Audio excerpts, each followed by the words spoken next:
What's up, guys? We're here to go over UFC on ABC 5, Emmett versus Topuria. But real quick, let's go over the results of the last card. Um, so yeah, finally after about 4 or 5 weeks of making money every weekend, I finally lost a little bit of money. I had 2 plays that hit, 2 that didn't hit, and the plus money play on Ayman Zahabi, it was a 1 unit play that hit.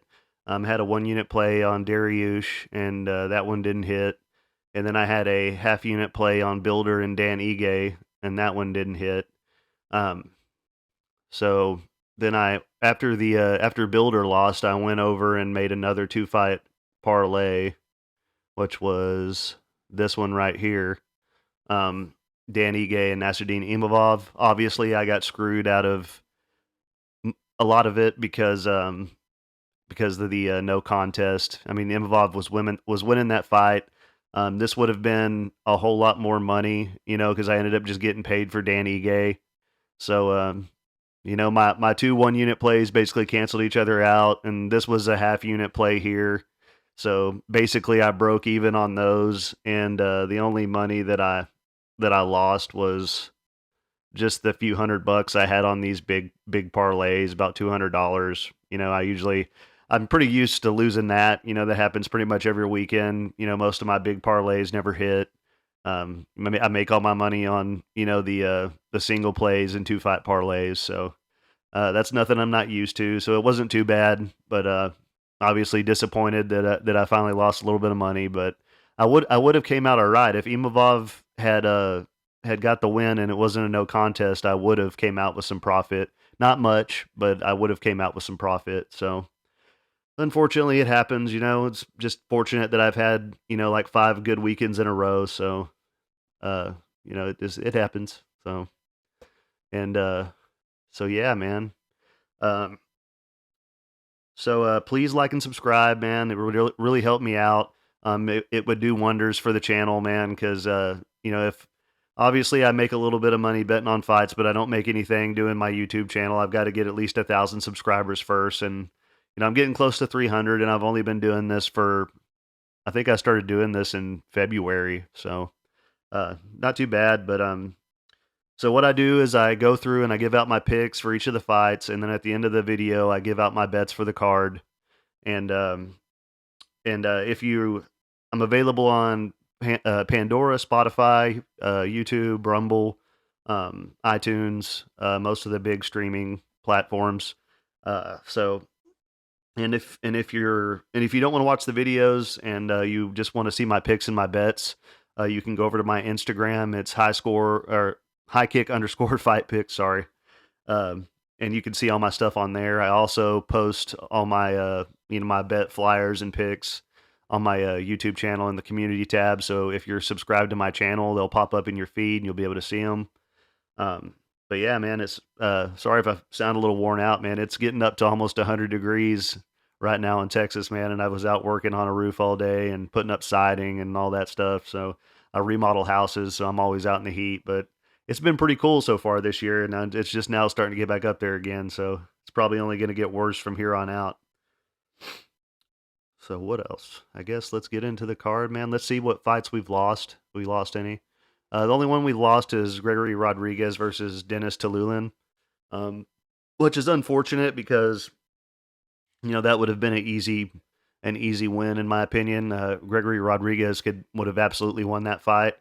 The only thing that sucks about Gregory Rodriguez is that he is a very accomplished jiu-jitsu guy, but he goes out there and just tries to get the knockout, and sometimes that bites him in the ass. Like in his last fight, he got knocked out by a guy making his debut because he just was too comfortable on the feet, and he was looking good till he got caught. So, but yeah, Rodriguez would have definitely, he would have won the striking battles, and he could have took Talulin down. Talulin has no ground game whatsoever, we found out. So that would have been an easy money play there, however you look at it, from several different angles. So unfortunately, but so that's the only thing we've lost so far. I'm sure we've still got about a week, or actually more than a week for these fights. So anything can happen. We'll probably lose more or whatever. But so first up, we got Jamal Emmers taking on Jack Jenkins. And Jamal Emmers is 33 years old, 5'10", with a 74-inch reach. He's 19-6 and 2-2 in the UFC. And Jamal's very underrated. Pretty underrated guy. Lots of experience. He's very tall and long for the weight class.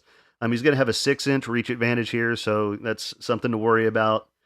He's pretty well rounded. He's done pretty well in the UFC, aside from getting caught in that heel hook by Pat Sabatini, which he was winning that fight up to that point. He had dropped Sabatini, and it happens. He got caught. They were kind of both going for leg locks, but yeah, his debut was against Giga Chikadze, who's an amazing striker, and he lost that by split decision, so that's impressive, considering what Giga's gone to go on and do in the UFC since that win. And Jamal looked really good in his last fight against a tough Russian guy, a guy who was undefeated, 23-0. His takedown defense looked pretty good. He throws a lot of oblique kicks and calf kicks, a lot of push kicks. Uses his long reach, and yeah, he wasn't backing straight up in that fight. He was angling off, to the side well, kind of staying out of the way of those punches, and he looked a lot improved. And he uses his reach, pretty well. He's throwing, he throws that straight right hand down the middle, man, and he really rocks guys with that. I think he dropped that guy, whatever his name was. What was that guy's name? Kushin Askabov. Yeah, he dropped him with that straight right hand. I think more than once in that fight, and he showed that his cardio is really up to par. His head movement looked a lot improved, like I said, and he uses a real nice uppercut. He throws it from way out there, because he has such a long frame, and he really catches guys with that. Emmers is a very good fighter, and I'm looking forward to this fight. It's going to be a tough one for both of these guys. I feel like up to this point, I know Giga Chikadze was a tough fight for him in his debut. That might have been both of their debuts.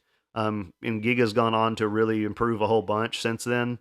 But Jack Jenkins is really on the level, in my opinion, man, and he's pretty good. So uh, Jack Jenkins is 30 years old, 5'7", with a 68-inch reach. He's 11-2 and 1-0 in the UFC. And I was really impressed with Jack in his debut, man. He's one of the few people that has gotten a few stoppages due to leg kicks throughout his career. The rumor is that he broke a couple of guys' legs, and he looked really great in that fight, man. But Don Shainis is definitely not as skilled as Emmers, or really even close to that level. But he's a tough guy nonetheless, and so you got to think about that whenever you're considering putting money on Jack Jenkins. But I think the guy that he beat on the Contender Series was a pretty tough guy, and he finished him with ground and pound. And Jack uses the Muay Thai clinch very well. Vicious knees. He throws fast, long combinations. Takedown defense looked really good. He counters well. He throws a really wide variety of strikes, and he uses it. He's throwing elbows, punches to everything he can throw. He threw him in that fight, man. It's really impressive. You don't see a whole lot of guys throw as wide of a variety of strikes as he does, and he appears to be the real deal. So he does show a couple of losses in his career by submission early in his career. So maybe the submission defense is the only weak part of his game, but honestly, that seems to be pretty solid as well. As of late, his grappling, and he has good sweeps. I want Emmers to win this fight, but I do feel like if Emmers can't take Jack down, Jack will be the better one on the feet. He may have a little bit of trouble, getting around that reach at first, but I think he'll definitely, work his way into the fight. Um, I'm taking Jack to get the win. I'm going to say he wins by a decision because Emmers is tough, and I don't know that. I guess Emmers was knocked out a few times early on in his career, but he's a pretty tough guy, man. So I'm going to go with Jack Jenkins to get the win by decision. And Jack is actually right now on. Bovada doesn't have the lines up for this yet, but on Bet Online, I believe, is the other book that I was looking at it on that I put my bets on. Jack Jenkins as a plus 150 underdog. And there's actually a whole lot of underdogs on this card that I feel like have good chances to get the win. And it's going to be, I mean, this is one of those cards that you're just not going to be able to get a parlay right, above three people, three people on a parlay, you might be good. But there's so many underdogs and stuff that have good chances on this card that it's going to be hard to get all these right, man. Next up, we got Trevor Peak taking on Victor Martinez. And Trevor Peak is 28 years old. He's 5'9" with a 70-inch reach. He is 8-0 and 1-0 in the UFC.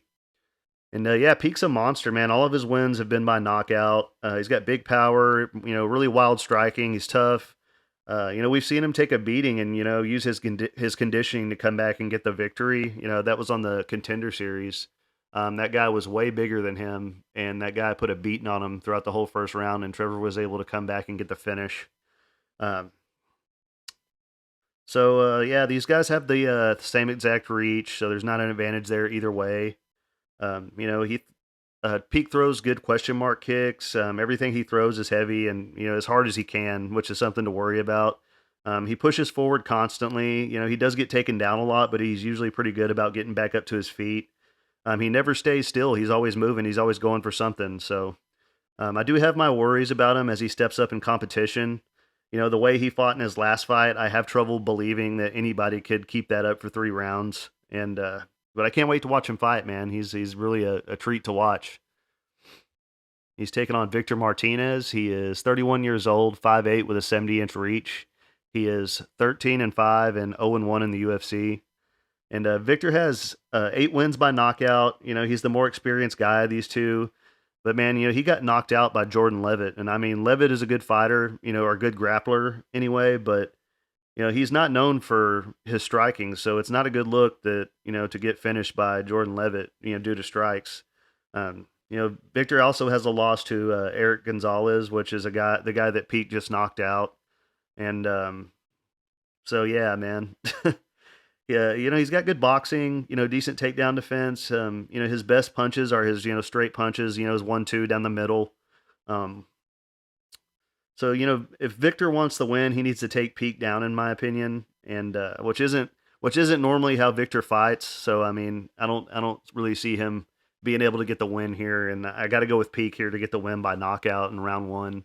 But if he does get out of the first round, it's something to worry about, man, because he does go for it and he doesn't stop, and I can definitely see him, gassing out, after a round and a half of just nonstop, coming at somebody and throwing everything he has into his punches. So, but yeah, man, I think he's got this one in the bag. And what is Peak? He is he's a minus 255 favorite right now. And yeah, I mean, that's kind of a little steep line. You have to parlay him with somebody else, to get a good value on it. But I think he's a lock on this card. Next up, we got Randy Brown taking on Wellington Turman. And Randy is 32 years old. He is 6'3" with a 78-inch reach. He is 16-5 and 10-5 in the UFC. And I forget, sometimes how long Randy's really been around. It seems like, he still seems like a relatively new guy, man. He's got 15 fights in the UFC. That's crazy. Randy is very tough, very tall, and long for the weight class. He's going to have a 6-inch reach advantage here. I mean, he has really nice boxing, really good footwork. And just because he got beat by Jack Della Maddalena doesn't mean that he's done for. Jack is the real deal. And, Randy uses his length really well. Nice straight shots. Switches stances back and forth. Really, really long legs. Throws a lot of front kicks up the middle. He throws a ton of volume. And he can push a really good pace throughout 3 rounds. His long limbs are also, good for chokes. He's got a few good submissions on his record. He finished Cowboy Oliveira with that one-armed rear naked choke, which is pretty impressive. He's going to have the striking advantage for sure on the feet here. And, he uses his jab very well. I think that's going to serve him pretty well in this fight with a 6-inch reach advantage. And he's taking on Wellington Turman. He is 26 years old. He is 6 foot tall with a 72-inch reach, and he is 18-6 and 3-4 in the UFC. Yeah, so Turman, he's fought at light heavyweight, then at middleweight, and now this is going to be his welterweight debut. So that's kind of questionable, man. He just hasn't been able to get the results he's looking for in really any of the weight classes.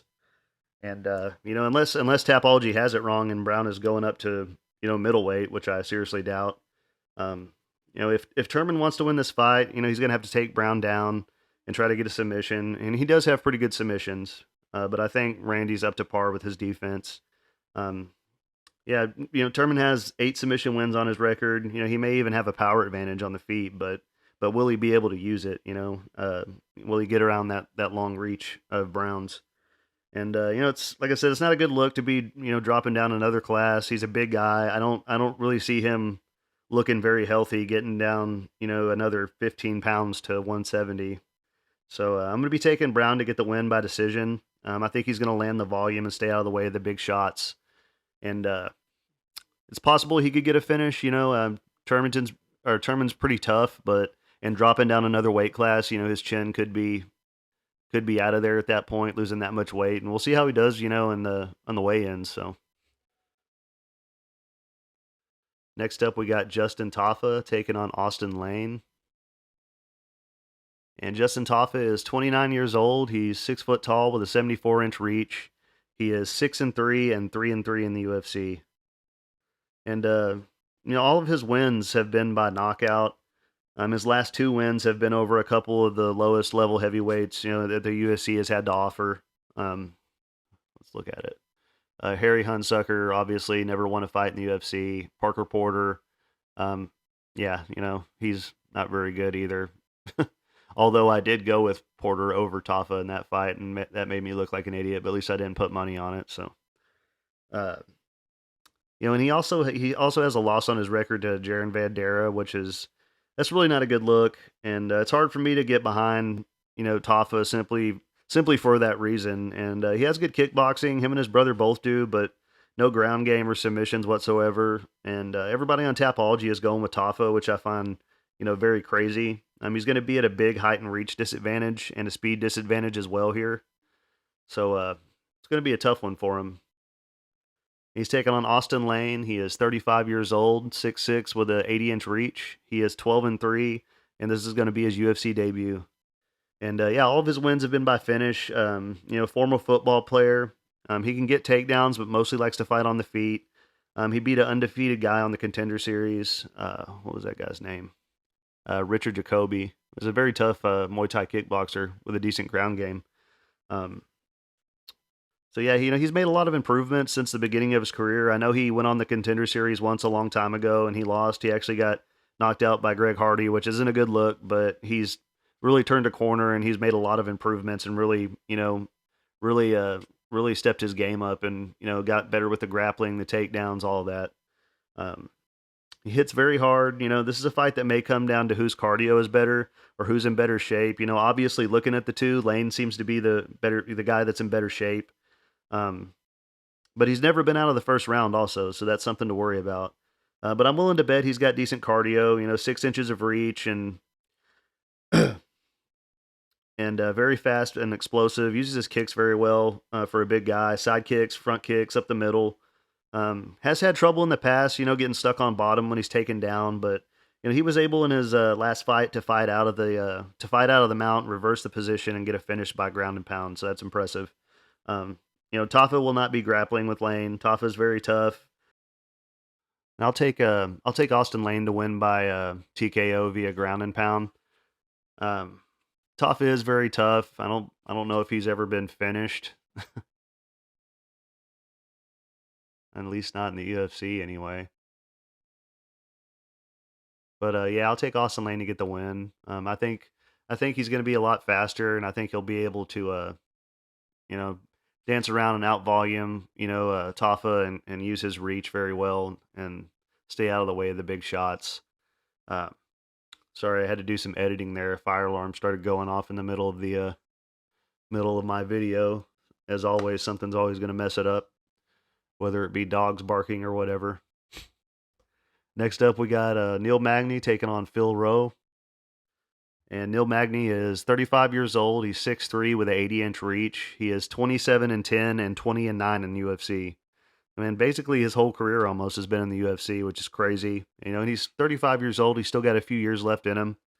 Um, but yeah, man, that's a pretty good record. For being in the UFC since 2012.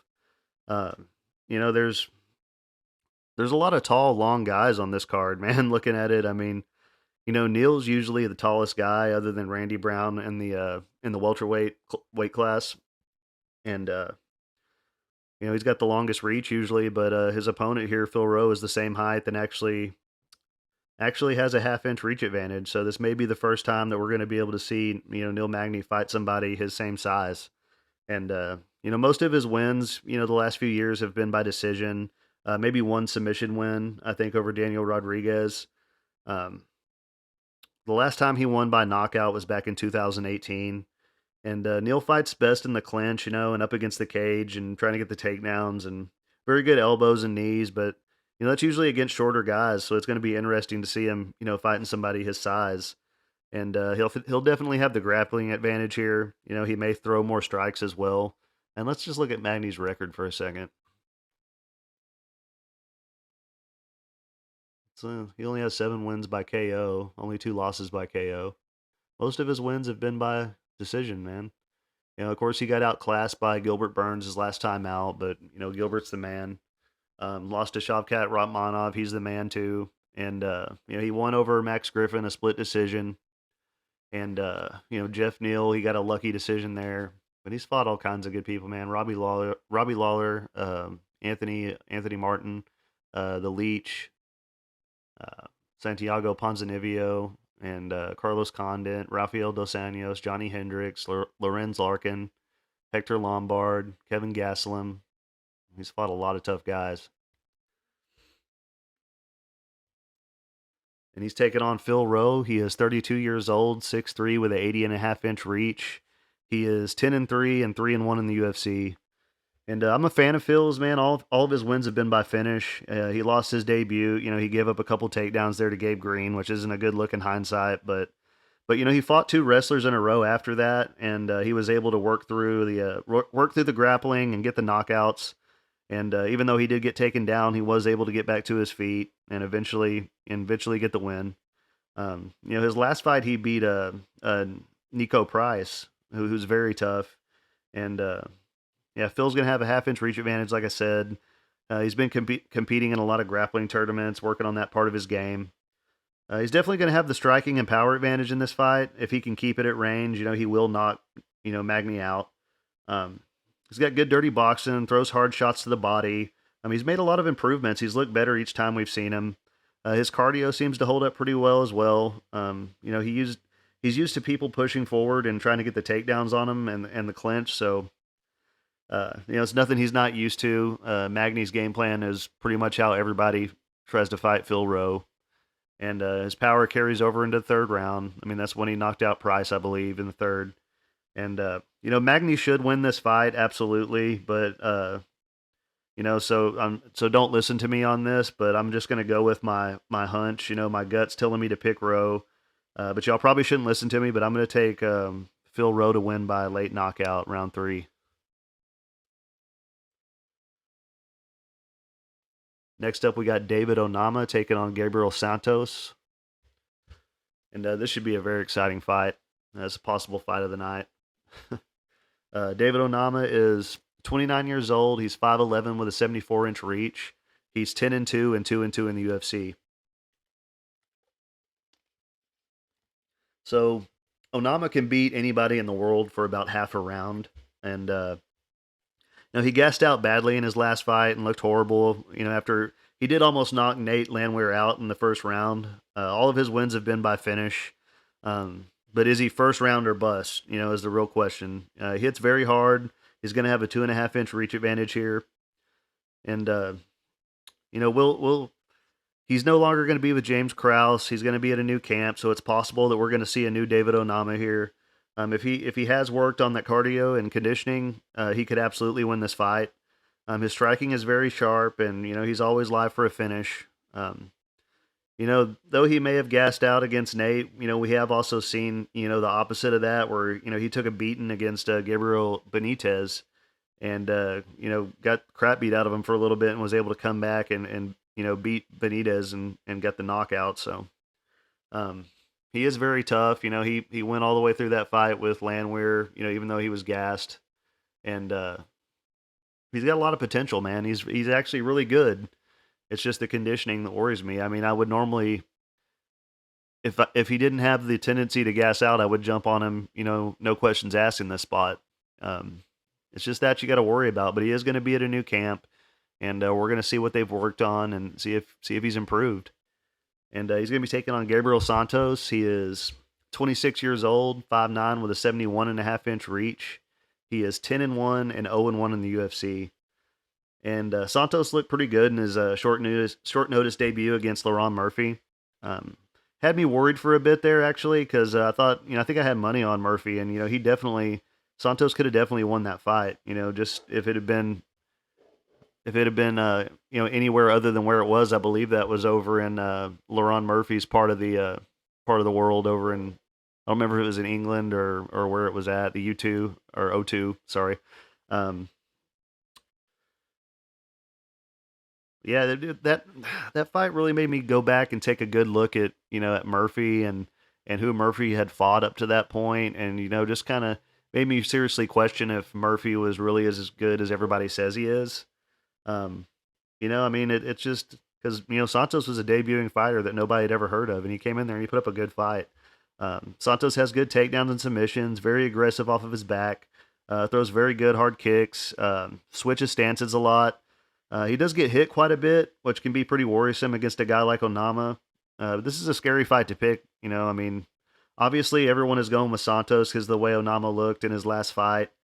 But Onama has a really good chance here, man, and I'm going to be picking Santos, but man, I would wait because either Onama gets a first round finish, or you may be able to get a better price on Santos at the end of the first round if it makes it out of there, and rather than risk a high price on him. Let me see what he's a minus 230, and I feel like this is a lot closer fight than that. So I would definitely wait and see if Onama has a good first round, and then after that he'll probably be gassed out, and you can put your money on Santos at plus money. So that's my idea on that one, man.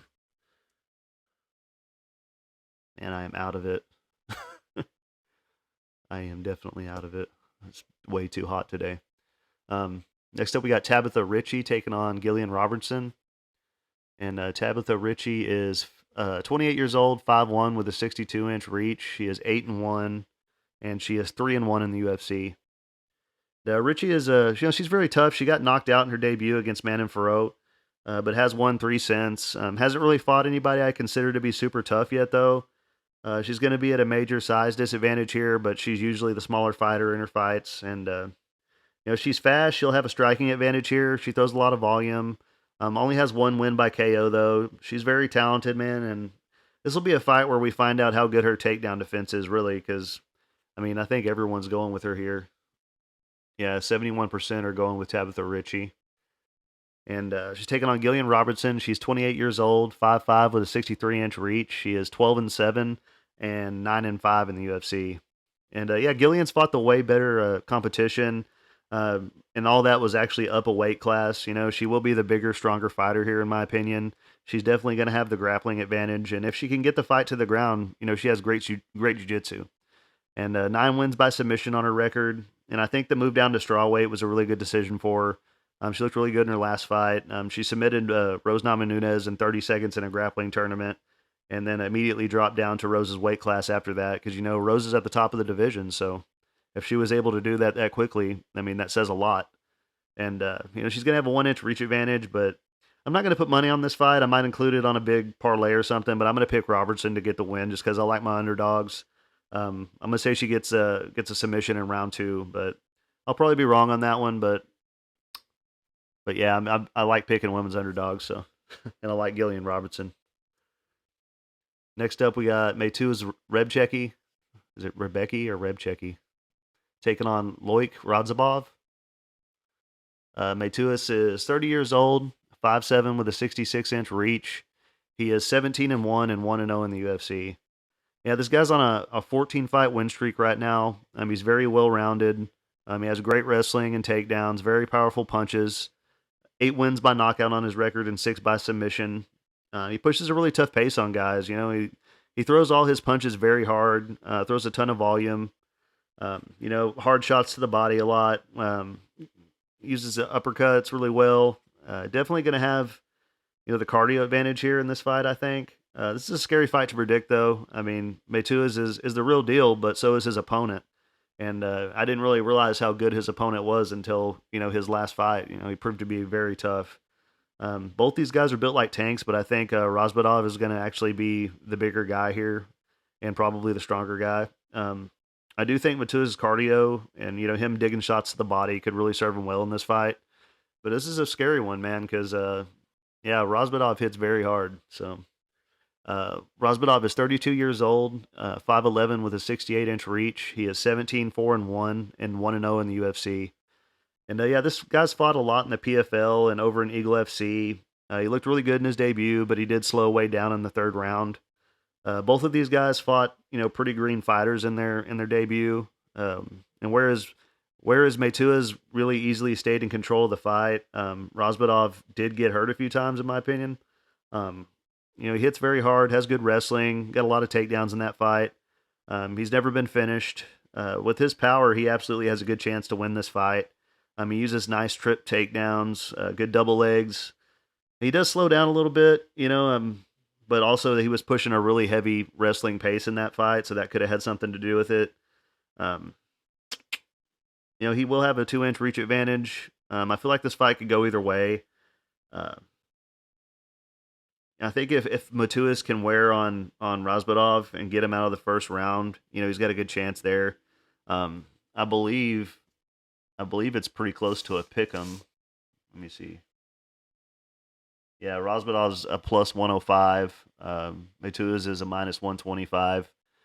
And this is a big tough one for me to pick, man, because I've been sitting here debating on it, and I still haven't absolutely made a choice on it yet. But if I feel this could be a very close fight, I think I'm going to go with the underdog and take Rozvidov. As far as a method of victory, man, I would say by decision. Matuas has never been finished, I don't believe, so it's going to be a really close fight, probably. Next up, we got Tatsuro Tiara taking on Clayton Rodriguez. Excuse me, let me get some water.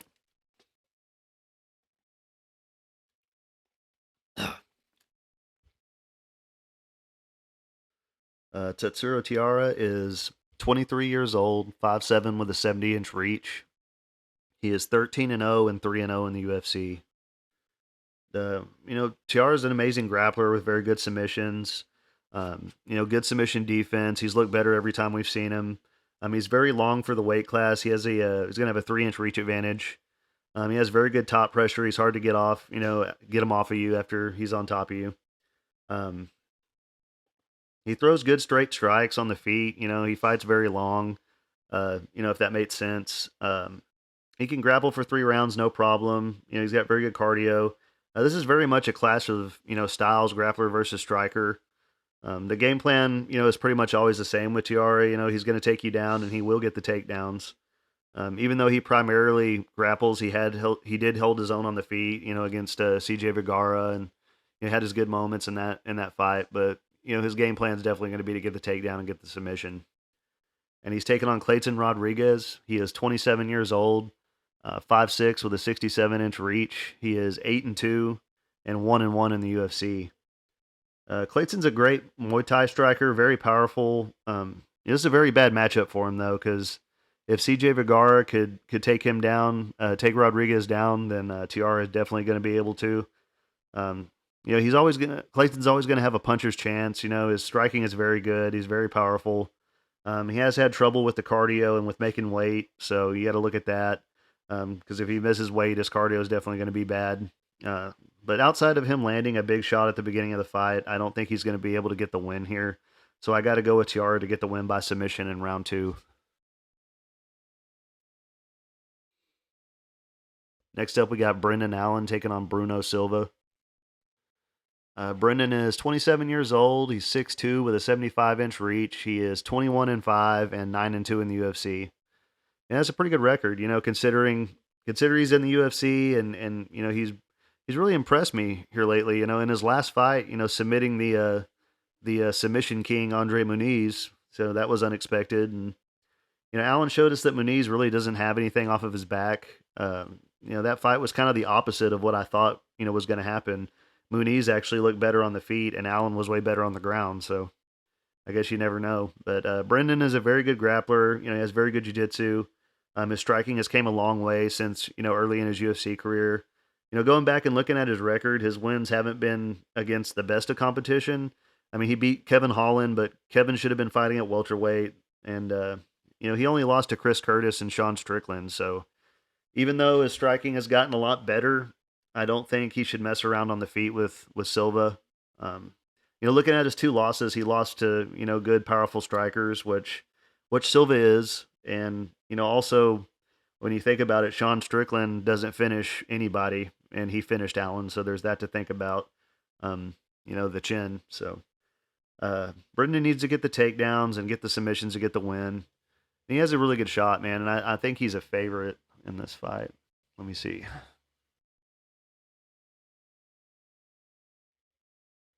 Yeah, he's a minus 155. And he's taking on Bruno Silva. He is 33 years old, 6 foot tall with a 74-inch reach. Brennan's going to have a 1-inch reach advantage. Bruno's 23-8 and 4-2 in the UFC. And yeah, I said at one point that I would never pick or put money on Silva again after the Meerschaert fight.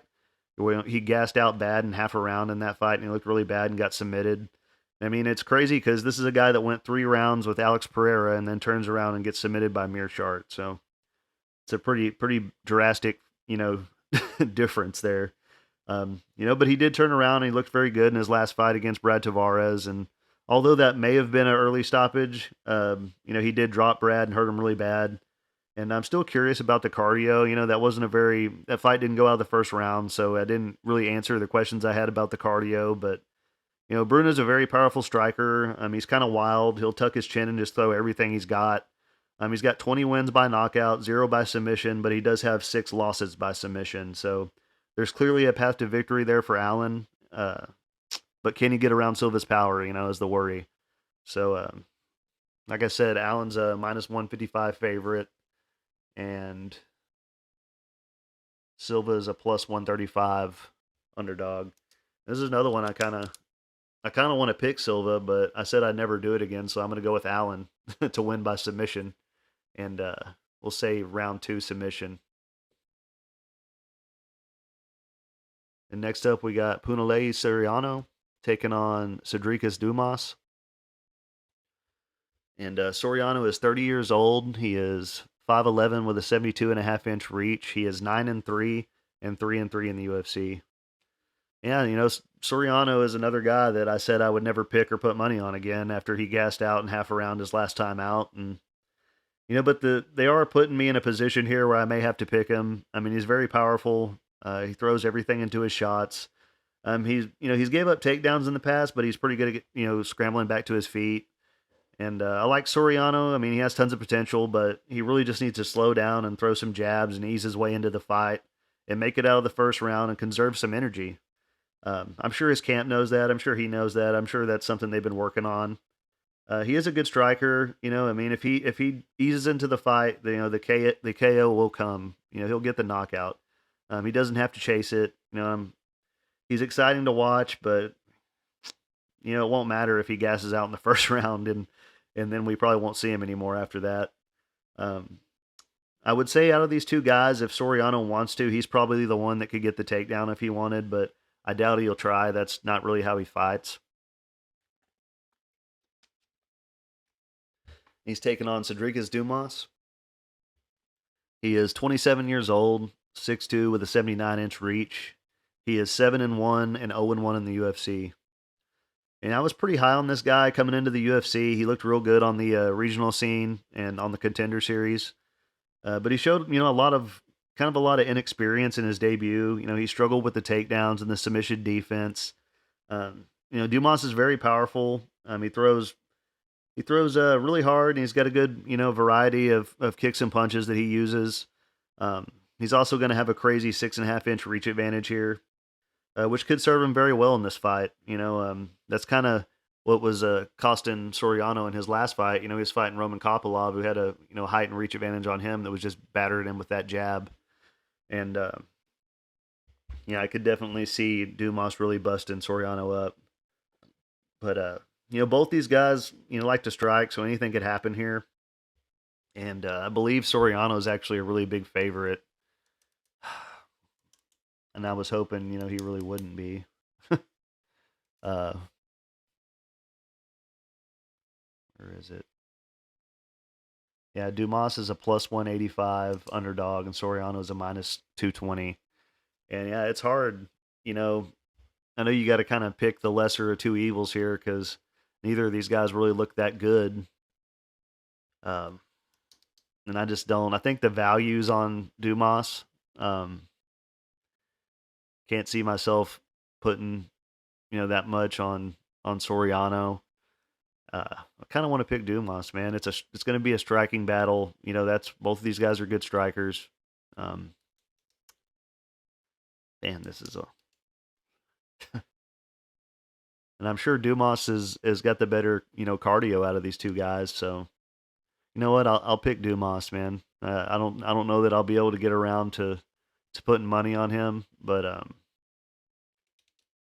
yeah, I'll just pick him, man. Say he's got the better cardio and maybe he uses his long frame and catches Soriano with a big shot. So I'll go with him. The value is definitely on him because I can't see anybody putting that much money on Soriano. And next up, we got the co-main event. Amanda Rebus taking on Macy Barber. And Rebus is 29 years old. She's 5'3" with a 66-inch reach. She is 11-3 and 6-2 in the UFC. Yeah, Rebus is a black belt in judo and jiu-jitsu. She's coming off a very impressive win against a real tough chick. What was that? What was it? Arroyo? Yeah, Viviane Arroyo. She has good submissions, a good submission defense. We saw in her last fight, she got stuck in a guillotine at the beginning of that fight and was able to work her way out of it, and it was a pretty deep guillotine. She's got good double leg takedown. She's very fast with her hands. She was leaving her chin up in the air a lot in that fight, so that can be worrying. But she doesn't slow down. She keeps it competitive on the feet. She was fighting a way better striker than her last time out, and she did actually drop Arroyo in that fight. I think twice. And what else? She is constantly improving, man. Her striking seemed to came a long way, throughout her career, and she really uses whenever she's on top in top position. She really uses her right shoulder well, or either shoulder really. But she was doing it with her right shoulder in her last fight, and she was really keeping all that pressure right on the neck, so that she was not giving her opponent any room, to maneuver or sweep or anything. And it was very impressive. She's going to have a 1-inch reach advantage here, but I would imagine she doesn't want to be on the feet with Macy Barber very long. Barber is 25 years old. She is 5'5" with a 65-inch reach. She is 12-2 and 7-2 in the UFC. And yeah, she has 5 wins by knockout on her record, which is kind of a lot for the weight class. In women's MMA, you don't see a whole lot of finishes. There's very few girls that are getting a lot of wins in this weight class by finish. And if I remember correctly, I thought Andrea Lee won the fight the last time Macy Barber fought. It was a very close fight. She was giving up the takedowns to Andrea Lee, so I'm pretty sure if Lee can get the takedowns, Rebus will be able to. Barber has a karate background. I would say that definitely Rebus is the better grappler of these two. Barber's got pretty solid striking, and this is another one I've kind of been torn on.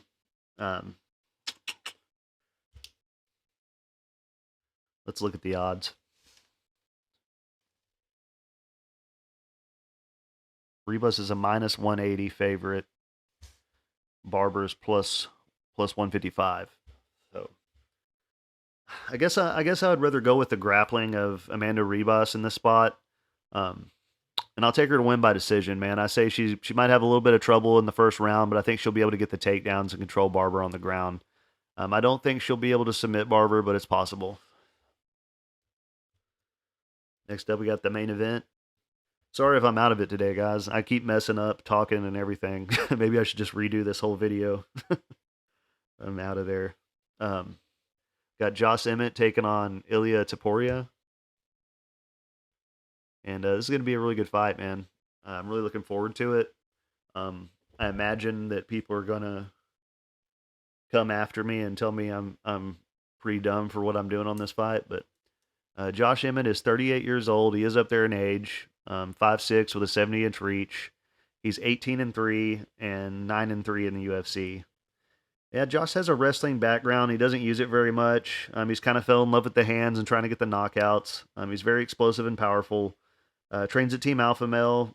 He got outclassed all the way around by Yair Rodriguez the last time out, and he got submitted. But I think Yair can knock anybody out on the feet. Even Volkanovski if Volk doesn't decide to wrestle whenever they fight, or at least mix in the wrestling and really control Yair up against the cage and stuff. I mean, Yair's an amazing striker. So, and he did hurt Josh, with them body kicks to the liver, and Josh doesn't throw a whole ton of volume. He usually wins rounds based on getting the knockdowns. I think that was the case in maybe the Kevin Cater fight I lost. I'm not sure. He's going to have a 1-inch reach advantage. He counters very well. When he's in the pocket, he throws very devastating punches. His boxing is pretty sharp, man. And I'm not going to lie, going back and watching the tape, man, he looked really impressive in a lot of his fights. The Shane Burgos fight, he was really tagging Shane Burgos, man. He was landing a lot of punches. And this is definitely going to be a very big step up in competition for Topuria. And Topuria is 26 years old. He is 5'7" with a 69-inch reach. He is 13-0 and 5-0 in the UFC. And Topuria's looked amazing, man. He's got real power in his hands. He's a great wrestler with great submissions. He's got 8 wins by sub on his record, 4 by knockout. And this may be controversial, but in my opinion, he hasn't fought anybody very good yet. Bryce Mitchell is very tough, but he's not well-rounded. He's a good grappler and he's got amazing submissions, and but he just can't strike very well. So if you can stuff the takedowns against Bryce, you're probably good. That doesn't mean that I think Topuria sucks or anything like that, but if you just look at the level of competition, man, Emmett has fought the way better competition by miles. And Topuria is going to have the speed advantage, I think. Josh is going to be the way bigger guy here. And the only person to put Emmett away was Jeremy Stevens a long time ago, early in his career. That was back when Jeremy Stevens still had something. And I want Topuria to win. He's a huge favorite. He's a where is it? Topuria is a minus 310 right now, and Emmett is plus 260. And I think this fight could really go either way, man. And I think I have trouble really, putting that big of a price on Topuria, being that he. I mean, look at who he's fought. Yusuf Zalal, who went to the decision with him. Damon Jackson, knocked him out. Ryan Hall, who cares? Jai Herbert. Jai's good, but Jai does get rocked and knocked out quite a bit. So, and he did hurt Topuria in that fight. And his last fight was Bryce Mitchell. So yeah, Bryce Mitchell was 15-0, but if you look at all the guys he fought, I think he fought Andre Philly was the toughest guy.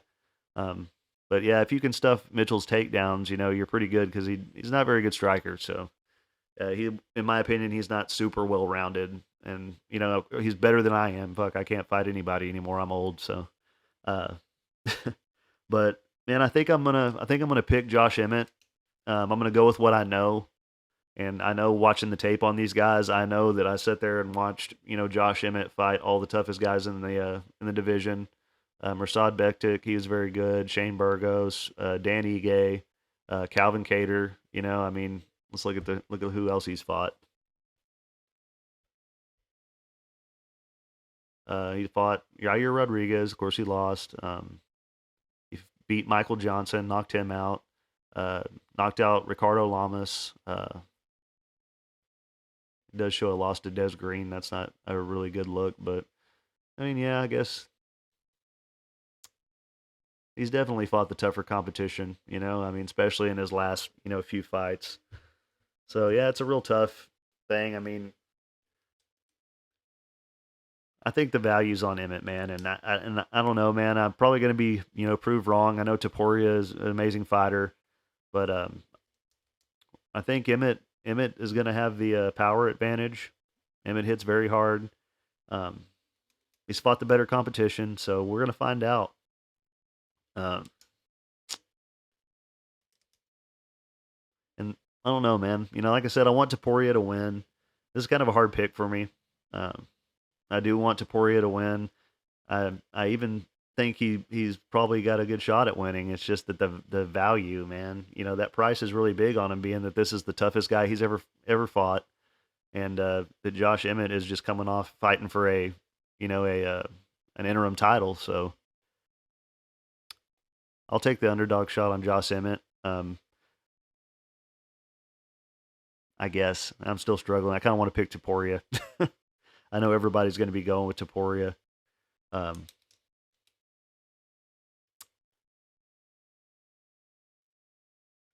yeah, I'll go with Emmett. Screw it. But that's all my picks, man. As far as bets go, let's see here. I'll have to post my. I haven't put together my big parlays yet, so I'll have to post those for you guys on Instagram and on here, later on. Uh, kind of behind on everything, and almost brain dead right now, so I'm sorry for this video. But so far, I got a 1 unit play on Jack Jenkins as a plus 150 underdog. I also have another play on Austin Lane. He's plus 155, and that's just a quarter unit play. I'm not super confident in that, but I think he's he's got all of his wins by knockout, and he's on a good run. So I think he's got a good chance at beating Justin Tafo, because I do believe Justin Tafo was a underdog against Parker Porter his last time out. So that tells you where people were at on him before. And I have a 2-fight parlay with Trevor Peak and Tiara, and that's a minus 112. And I got a 1 unit play on that. And like I said, I'll post my bigger parlays for you guys on my Instagram and stuff. But yeah, man, that's it for me, man. Please like and subscribe. Sorry for being brain dead today, and I don't think I did a very good job, but whatever. Yeah, so appreciate all you guys, man, and that's it for me. Y'all have a good one.